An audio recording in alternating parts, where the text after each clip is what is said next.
करते हैं। कौन सा स्टडी करना है बच्चे? धातु अधातु ना। तो आप लोग पढ़े होंगे मेटल नॉन मेटल ना।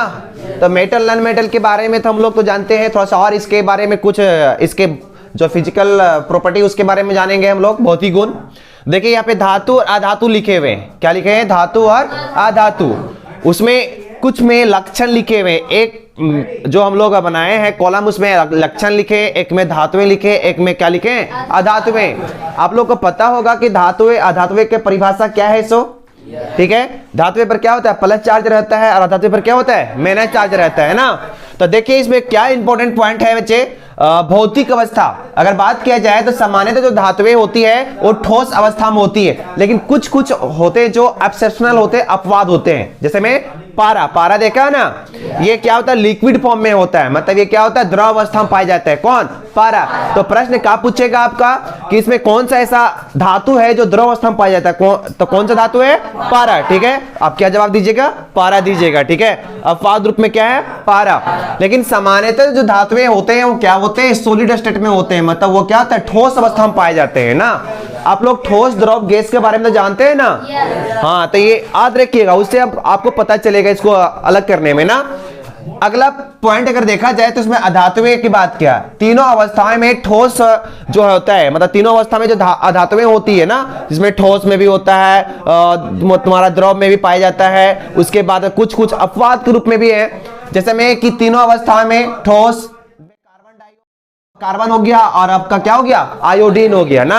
कार्बन हो गया और आयोडीन हो गया। द्रव अवस्था में क्या पाया जाता है? ब्रोमीन पाया जाता है। लेकिन गैस क्या है आपका? O2 और हाइड्रोजन हो गया, ऑक्सीजन हो गया। तो अधातुएं जो है वो तीनों अवस्था में पाई जाती है ना। इसे याद रखिएगा कि अधातुएं हैं वो तीनों अवस्थाएं पाई जाती है, जिसमें की बात किया जाए तो ठोस में कार्बन हो गया, आयोडीन हो गया, द्रव में कौन हो गया? ब्रोमीन हो गया, और गैस में क्या हो गया? ऑक्सीजन हो गया, हाइड्रोजन हो गया। तो प्रश्न किस प्रकार पूछता है? पूछा जाएगा कि निम्न में से कौन सा ऐसा धातु है जो द्रव अवस्था में पाया जाता है? तो कौन है? ब्रोमीन। ये याद रखिएगा ना। और धातु हम लोग क्या पढ़े हैं? पारा, जो द्रव अवस्था में पाया जाता है। लेकिन अगर अधातुएं में बात किया जाए तो कौन है? ब्रोमीन। अब ये तो गैस तो जान ही रहा है, ऑक्सीजन हाइड्रोजन सा हो गया, तुम्हारा क्या है? ये अधातुएं हैं। अगला महत्वपूर्ण बिंदु है क्या है? चमक। चमक की बात किया जाए, हमेशा धातुएं में क्या होती है? चमक होता है। जब धातु को हम लोग काटेंगे तो क्या होगा? उसमें चमक निकलता है कि नहीं? बिल्कुल उसमें चमक निकलता है ना। तो ये आप याद रखिएगा। कुछ कुछ होता है जिसमें चमक नहीं होता है, लेकिन अधातुएं में चमक होती है। जैसे में की बात किया जाए अधातु में किसमें चमक होती है? आयोडीन। आयोडीन में क्या होता है? चमक पाया जाता है। पूछेगा निम्न में से ऐसा कौन सा अधातु है जिसमें चमक है? तो आप बोलिएगा आयोडीन। ग्रेफाइट की बात किया जाए, ग्रेफाइट में भी उस प्रकार से पाया जाता है। तो ये अपवाद के रूप में है, इसको अपवाद के रूप में आप याद रखिएगा कि अधातुएं में आता है, ठीक है। कि ऐसा कौन सा अधातु है जिसमें चमक पाया जाता है? तो कौन आप बोलिएगा? आयोडीन बोलिएगा, ठीक है। ये याद रखिएगा। अगला महत्वपूर्ण बिंदु है कि कठोरता। सामान्यतः जो धातुएं होती है वो क्या होती है? कठोर होती है, लेकिन कुछ कुछ अपवाद के रूप में जो कठोर नहीं होती है। तो सोडियम और पोटेशियम, आपको पता होगा बच्चे किसका सिंबल है? सोडियम और पोटेशियम का सिंबल है, ठीक है। ये याद रखिएगा, सोडियम और पोटेशियम का यह सिंबल है। सामान्यता की बात किया जाए वो धातुएं क्या होती है? अधातुएं क्या होती है? मुलायम होती है, लेकिन कुछ अपवाद है। सबसे कठोर पदार्थ की बात किया जाए कौन सा है? हीरा, डायमंड ना।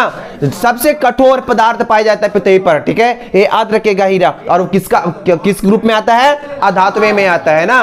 तो सामान्यतः धातुएं अधातुएं जो होती है वो मुलायम होती है, लेकिन जनरली ये बात नहीं है, अपवाद रूप में कुछ आ जाते हैं। जो हीरा हो गया तुम्हारा क्या है? अपवाद रूप में है, वह क्या है? सबसे कठोर है ना। अगला महत्वपूर्ण बिंदु की बात किया जाए, घनत्व की बात किया जाए, डेंसिटी इसकी जो होती है धातुएं क्या होती है? उच्च होती है, लेकिन अधातुएं क्या होती है? निम्न होती है ना। तो ये अंतर आप याद रखिएगा। अगला महत्वपूर्ण बिंदु क्या है? लचीलापन। लचीलापन की बात किया जाए, इसमें क्या होती है? उच्च होती है, इसमें क्या होती है? निम्न भंगुर होता है। लचीला टूट जाएगा ना, जैसे नेवाने के जल्दी क्या होगा? टूट जाएगा।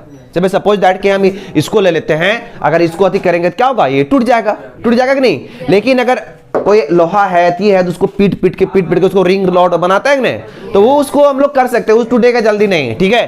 तो ये मतलब ये भंगुरता होती है, मतलब भंगुर इसमें होती है, ठीक है।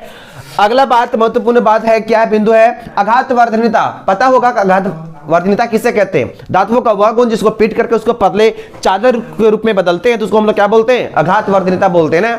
तो ये बहुत ही इंपॉर्टेंट पॉइंट है, इसको तो बिल्कुल आप कंठस्थ कर लीजिएगा, ठीक है।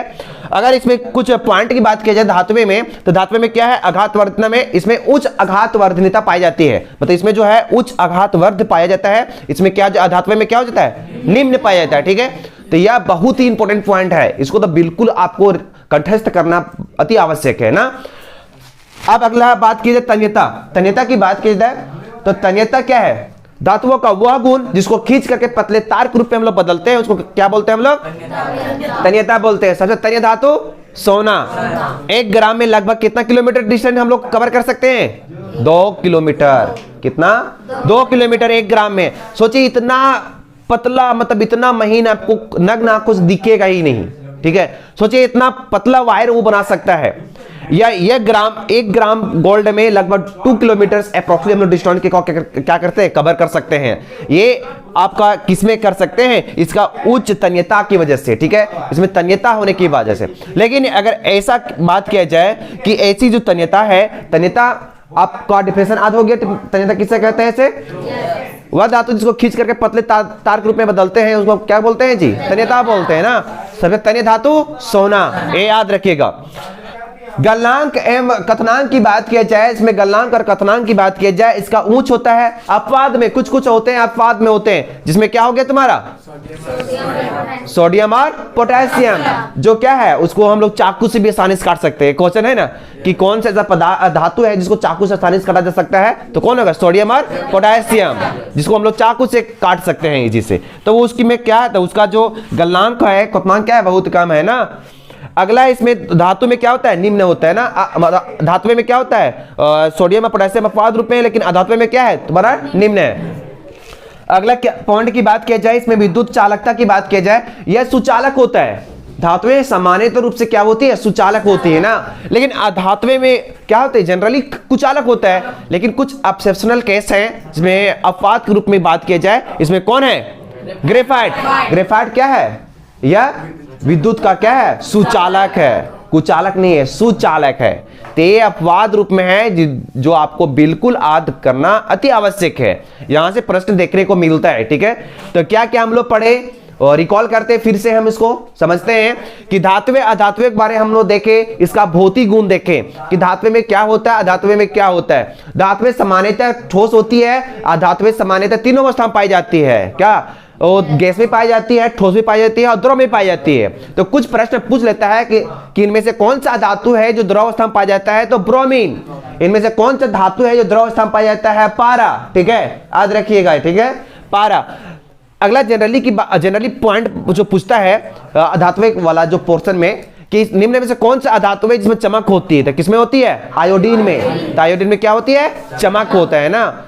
निम्न में से कौन सा अधातुएं हैं जो विद्युत का क्या है? सुचालक है, तो ग्रेफाइट। जनरली जो अधातुएं होती है वो क्या होती है? कठोर नहीं होती है, लेकिन कुछ ऐसे पदार्थ है जो कठोर है, और सबसे कठोर पदार्थों में तो हीरा आता है ना, डायमंड सबसे कठोर पदार्थ है ना। तो ये याद रखिएगा। तीसरे महत्वपूर्ण पॉइंट है जो आपका एमसीक्यू में पूछने की अति आवश्यक पूछेगा क्योंकि उस प्रकार से प्रश्न यहां से देखने को मिलता है ना। तो ये पॉइंट आप बिल्कुल याद कर लीजिएगा। आघात वर्धनीयता के बारे में हम लोग डिस्कशन किए कि आघात वर्धनीयता किसे कहते हैं? धातुओं का वह गुण जिसको पीट करके हम लोग पतले चादर के रूप में बदलते हैं उसको हम लोग क्या बोलते हैं? आघात वर्धनीयता बोलते हैं। क्या लकड़ी को हम पीटे तो चादर के रूप में बदलेगा? नहीं बदलेगा जी, नहीं बदलेगा, ठीक है। तन्यता के बारे में हम लोग पढ़े कि तन्यता क्या है।